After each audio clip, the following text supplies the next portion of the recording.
خواتین کے شعبے میں ان ناموں کا اعلان کیا جا رہا تھا جن کے ہاتھوں سے فارغ ہونے والی طالبات کو انعام دیا جانا تھا۔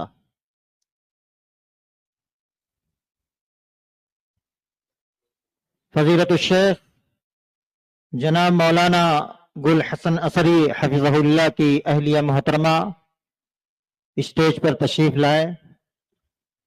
اسی طریقے سے جناب مولانا خیر اللہ صاحب سراجی حفظہ اللہ کی اہلیہ محترمہ اسٹیج پر تشریف لے آئے۔ اسی طریقے سے جناب مولانا شمشاد احمد صاحب سراجی حفظہ اللہ کی اہلیہ محترمہ اسٹیج پر تشریف لے آئیں۔ چچا اظہار علی صاحب کی اہلیہ محترمہ بھی اسٹیج پر تشریف لے آئے۔ مدرسہ نور الاسلام کے استاذ محترم فضیلت الشیخ جناب مولانا مجیب الرحمن اثری کی اہلیہ محترمہ بھی اسٹیج پر تشریف لے آئے۔ ہمارے مہمان آنند سے تشریف لانے والے احمد بھائی کی اہلیہ محترمہ بھی اسٹیج پر تشریف لے آئے۔ گالا مسالہ کے اسلم بھائی ہنڈی والے ان کی اہلیہ محترمہ بھی اسٹیج پر تشریف لے آئیں، اور اسی طریقے سے گالا مسالہ کے اسماعیل عرف ببلو بھائی کی اہلیہ محترمہ بھی اسٹیج پر تشریف لے آئے۔ یہ تو تھا ان ناموں کا اعلان جن کے ہاتھوں سے انعام دیا جانا ہے۔ اب آئیے میں ان ناموں کا بلا تاخیر اعلان کرنا چاہتا ہوں۔ انہوں نے کلیت المحسنات میں اپنے اپنے کلاسوں میں پہلی، دوسری، تیسری پوزیشن حاصل کی ہے۔ سب سے پہلے میں ان ناموں کا اعلان کروں گا جو کلیت المحسنات میں جنہوں نے ٹاپ کیا ہے۔ پہلی پوزیشن جس بچی نے حاصل کی ہے، یعنی مدرسے میں پہلی پوزیشن، وہ نام ہے فاطمہ کا، جو مولانا شمشاد احمد صاحب کی صاحبزادی ہے۔ فاطمہ یہ مدرسے میں پہلی پوزیشن حاصل کی ہے۔ اسٹیج پر آ جائیں اور انعام لے لے۔ مدرسے میں جس بچی نے دوسری پوزیشن حاصل کی ہے وہ جناب مولانا خیر اللہ صاحب سراجی حفظہ اللہ کی صاحبزادی یاسمین خیر اللہ ہیں۔ یہ بھی اسٹیج پر تشریف لائیں اور مدرسے میں دوسری پوزیشن اپنا انعام حاصل کریں۔ مدرسے میں تیسری پوزیشن جس بچی نے حاصل کی ہے وہ ہے ریحانہ نظام الدین۔ ان سے بھی گزارش ہے کہ اسٹیج پر تشریف لے آئے۔ یہ مدرسے میں پوزیشن لانے والی طالبات کے نام تھے جو آپ کے سامنے پیش کیے گئے۔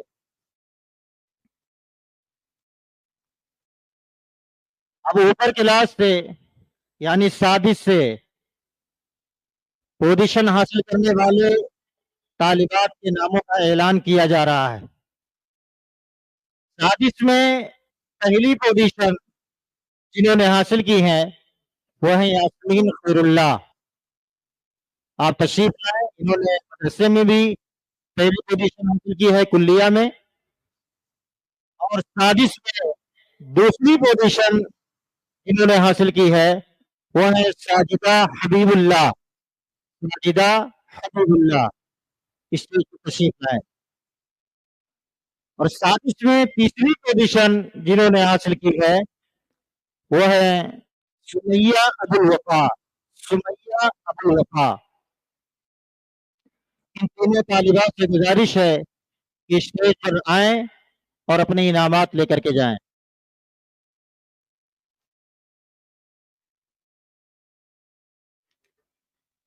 خامس میں جن بچیوں نے پوزیشن حاصل کی ہے ان کے بھی نام کا اعلان کر رہا ہوں۔ پہلی پوزیشن